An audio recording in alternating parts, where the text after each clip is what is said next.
अब हम अपने कार्यक्रम में आगे बढ़ते हुए रिक्वेस्ट करना चाहेंगे उपेंद्र कुशवाहा जी का कि वो हमारे साथ मंच पर आए। तो एक बार जोरदार तालियां होनी चाहिए उनके लिए भी। उपेंद्र कुशवाहा जी राज्यसभा से सांसद, आरएलएम सुप्रीमो हमारे साथ मंच साझा कर रहे हैं। मैं सहयोगी, हमारे वरिष्ठ सहयोगी राजीव रंजन जी से रिक्वेस्ट करना चाहूंगी कि वो उन्हें मंच पर लेकर आए और हमारे सहयोगी दीपक आगे इनसे के साथ बातचीत का सिलसिला जारी रखेंगे। लेकिन उससे पहले मैं रिक्वेस्ट करना चाहूंगी हमारे प्रधान संपादक अनुराग ठाकुर जी का कि वो हमारे साथ मंच पर आए और उपेंद्र कुशवाहा जी को शॉल और गुलदस्ता देकर सम्मानित करें, क्योंकि देखिए ये एक तरीका हमारे प्यार और स्नेह का। आज हमारे साथ समय व्यतीत करने के लिए आपका बेहद आभार। तो एक बार जोरदार तालियां होनी चाहिए। हमारे बीच उपेंद्र कुशवाहा जी है, राज्यसभा से सांसद, आरएलएम सुप्रीमो। अब इनसे बातचीत का सिलसिला होगा कि इस वक्त पार्टी की समीकरण क्या कुछ है और पार्टी किन दावों और वादों के साथ आगे बढ़ना चाहती है और क्या जो दावे वादे हुए हैं उस पर पार्टी अमल कर पाएगी। बहुत सारी विषय वस्तु है जिन पर चर्चा आगे जरूर बढ़ेगी। बहुत बहुत शुक्रिया सर। मोमेंटो देकर मैं चाहूंगी कि आप इनका स्वागत और अभिनंदन करें।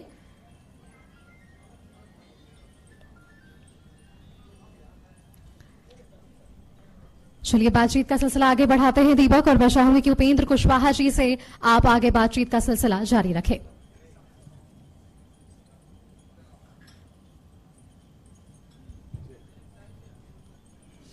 उपेंद्र कुशवाहा जी, आपका बहुत बहुत स्वागत है कशिश के इस विशुद्ध राजनीतिक चर्चा के मंच पर। चुनावी माहौल है तो हम चाहेंगे कि सीधा सवाल मेरा यही कि 2025 बिहार विधानसभा चुनाव में आप खुद को, अपने संगठन को कहां पा रहे हैं?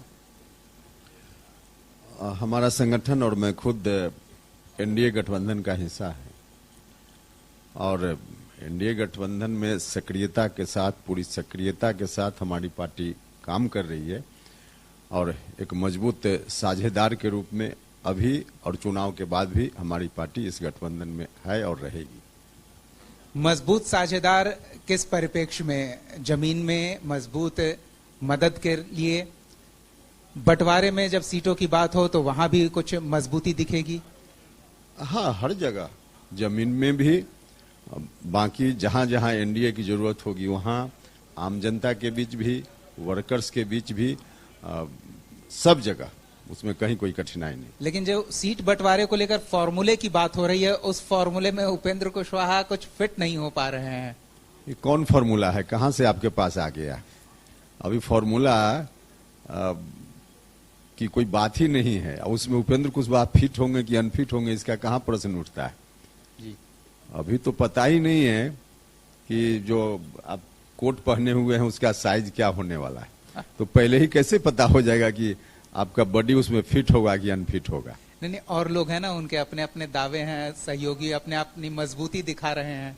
मजबूती दावा आपके मंच पर हम बोल दे, इससे मजबूती थोड़े हो जाती है जी। मीडिया में बोलने से मजबूती नहीं होती है। ठीक है, अपना अपना तरीका है लोगों का, कौन लोग क्या बोलते हैं उनका विषय है, लेकिन मजबूती का मतलब जिस अर्थ में आप कह रहे हैं, मीडिया में बयान देने से मजबूती नहीं हुआ करती है। चुनौती क्या है? चुनौती, चुनाव है तो स्वाभाविक रूप से चुनाव होता है, चाहे चुनाव छोटा चुनाव हो, बड़ा चुनाव हो।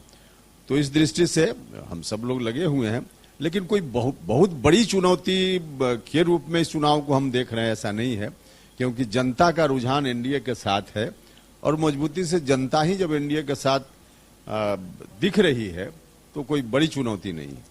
आप कह रहे हैं एनडीए के साथ दिख रही है, प्रधानमंत्री आते हैं तो बढ़िया भीड़ जुटती है। एनडीए के साझा कार्यक्रम में कई जगह पर मंच के नीचे जो नारेबाजी होती है, कार्यकर्ता भिड़ जाते हैं अपने नेता के समर्थन में, तो वहां एकजुटता का कुछ अभाव दिखता है। नहीं, देखिए वो तो स्वाभाविक है ना। एक तो कई पार्टी के लोग हैं या एक ही पार्टी में कई लोग हैं जो उम्मीदवार होना चाहते हैं, तो स्वाभाविक रूप से, हालांकि गलतफहमी कुछ लोगों को होती है, चाहे किसी पार्टी में हो, उनको लगता है कि किसी मंच पर हम जिंदाबाद का नारा अपने नेता के पक्ष में ज्यादा लगा देंगे तो शायद इसके कारण टिकट मिल जाएगा। ऐसा होता नहीं है, कोई भी दल का हो, लेकिन लोगों को लगता है, तो इस ख्याल से कुछ लोग करते हैं। तो बिल्कुल स्वाभाविक है, आप इस तरह का परिदृश्य चुनाव के समय एनडीए में भी देखिएगा, कभी महागठबंधन में भी देखिएगा, और जगह भी देखिएगा, इसमें कुछ भी अननेचुरल नहीं है। मतलब कार्यकर्ता का उत्साह है, ये उत्साह है, लेकिन फिर भी हम कहेंगे कि इस तरह का उत्साह नहीं होना चाहिए। हम सब पार्टी के वर्कर्स के लिए कहते हैं, हम लोगों का लंबा अनुभव है कि कोई भी दल का कोई भी व्यक्ति अगर उसको लग रहा होगा कि कहीं कार्यक्रम है, उस कार्यक्रम में जाकर हम जोर जोर से हल्ला करें और हमारा हल्ला टिकट लेने में प्रभावी हो जाए, ऐसा होता नहीं है। इस बात से सबको परहेज करना चाहिए, लेकिन फिर भी कुछ लोगों को लगता है कि इसी से हो जाएगा, तो इसलिए लोग ऐसा करते हैं। शोर शराबे की बात कर रहे हैं उपेंद्र जी, एक शोर बीते कुछ दिनों में काफी जोर शोर से सुनाई दे रहा था कि वोट चोर गद्दी छोड़, ये आपके कानों तक भी पहुंचा होगा। इस शोर को क्या कहेंगे, कुछ दम है इस आवाज के पीछे? कोई दम इसमें नहीं है। देखिए, बहुत सारे लोगों को याद होगा शुरुआत में जब एसआईआर की बात इलेक्शन कमीशन की ओर से आई थी, उस वक्त थोड़ी शंका मेरे मन में भी थी, और उस शंका को हमने पब्लिक डोमेन में व्यक्त भी किया था कि इलेक्शन कमीशन अब इलेक्शन के थोड़ा पहले इस काम को क्यों शुरू कर रहा है, इससे कठिनाई होगी, पहले शुरू होना चाहिए था। तो एक शंका मन में थी, लेकिन धीरे धीरे बात जब सामने आती गई, स्पष्ट होती गई, तो शंका अब बिल्कुल नहीं है।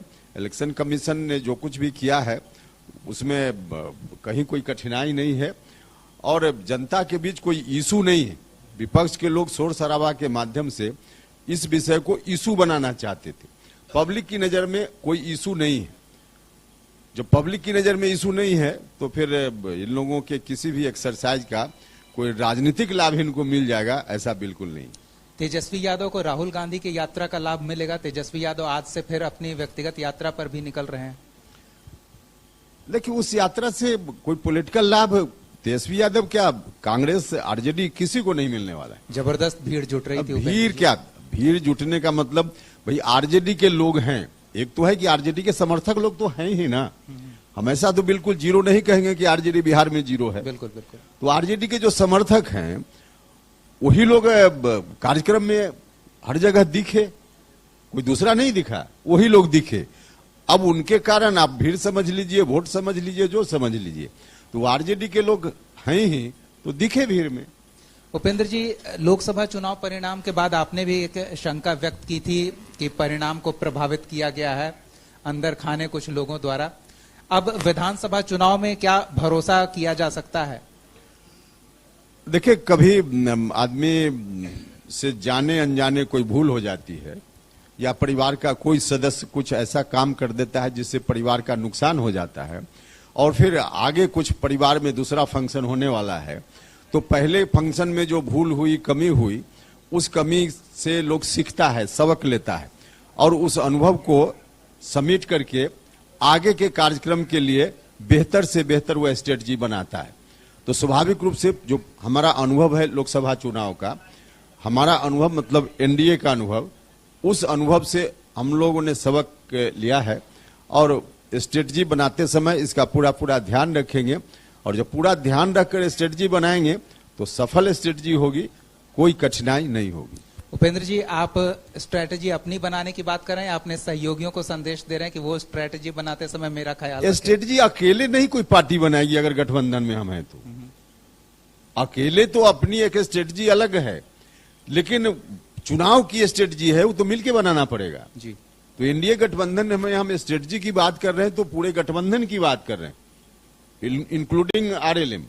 तो अकेले आरएलएम नहीं, हम गठबंधन की स्ट्रेटजी की बात कर रहे हैं। चलिए, तो हम उम्मीद करते हैं गठबंधन अपनी स्ट्रेटजी में आपको मजबूत कड़ी के तौर पे शामिल करने पर कोई इस बार शंका नहीं रखे। अपना समय देने के लिए बहुत बहुत धन्यवाद उपेंद्र कुशवाहा जी। आप चुनावी परिप्रेक्ष्य में इतनी महत्वपूर्ण बातें हमारे साथ साझा की है, हम चाहेंगे। बिल्कुल दीपक, और देखिए इसी के साथ 2 मिनट हम उनका और समय लेंगे। हमारे साथ अलग अलग क्षेत्र में बेहतरीन काम करने वाले कुछ यहाँ पर लोग हैं जो इन्हें समानतन के द्वारा हम करवाना चाहेंगे। मैं रिक्वेस्ट करना चाहूंगी शैलेंद्र कुमार जसपाल जी, जो कि प्रोपराइटर हैं A1 प्रकाशन से, कि वो हमारे साथ मंच पर आए, और उपेंद्र कुशवाहा जी की तरफ से हम उन्हें सम्मान समर्पित करें। अगवस्त्र और प्रतीक चिन्ह देकर मैं रिक्वेस्ट करना चाहूंगी शैलेंद्र कुमार जसपाल जी, प्रोपराइटर A1 प्रकाशन जी से, कि आप हमारे साथ मंच पर आए। अगवस्त्र और प्रतीक चिन्ह देकर ये सम्मान इनके क्षेत्र में बेहतरीन काम करने के लिए ऐसे लोगों की बेहद सराहना, हर क्षेत्र में ऐसे लोगों की जरूरत ताकि ये राज्य का भी नाम साथ साथ रोशन कर सके। बेहद शुक्रिया।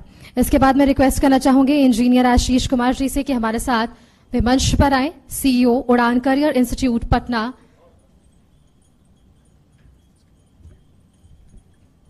बेहद शुक्रिया सर। अंग वस्त्र और प्रतीक चिन्ह देकर मैं रिक्वेस्ट करना चाहूंगी कि आप उन्हें सम्मानित करें।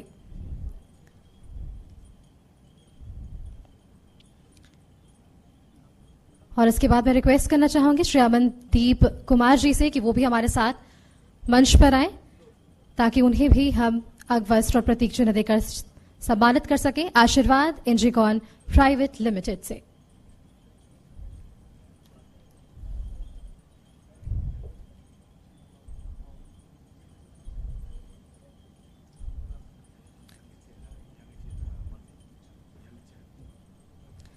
तो अमनदीप के लिए भी देखिए ऐसे युवा जो हर क्षेत्र में काम कर रहे हैं और हर लोगों के लिए प्रेरणा बन रहे हैं अपने काम के लिए।